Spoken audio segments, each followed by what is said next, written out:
I really consider today in this gathering of this notion of creating a good human society, and that it has to go beyond all of our kind of spiritual borders and personal borders, and finding some kind of common language.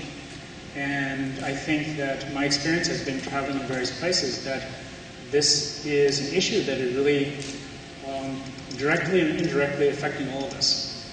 So it used to be that meditation was something that you didn't mention too much at the office because people might think you're doing something odd. And now it's clear that the notion of meditation and how we work on our mind and heart is essential for our own personal happiness, but also as a human being in terms of the ability to relate with our own emotions and thoughts, that is not just a soft issue, but that is integral to the vitality of our own being and of society itself. So the way I'm looking at meditation now and the usage of the language of meditation altogether is trying to extend it out so that it is not something that we do in isolation, but that as we meditate, and I believe this, that as we meditate, it's a very powerful act. Contemplation is a very powerful act. And that itself is a socially viable experience. If you look at the tradition of meditation in any culture, it is basically a way of acknowledging the dynamism and the power of the human mind. And so how is it that we can come in contact with that?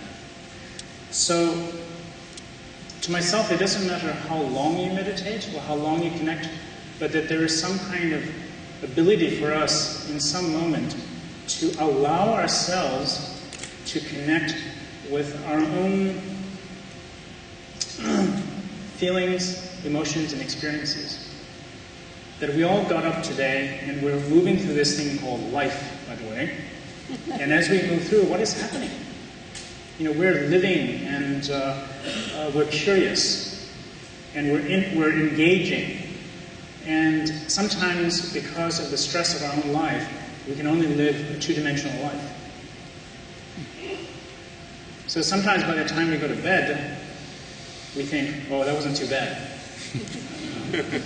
That wasn't too bad. So basically nothing went wrong. So there's a notion of just making it through life.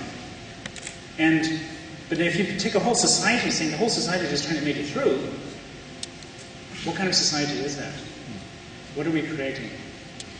And I think the notion here is that we have to address the human heart and mind.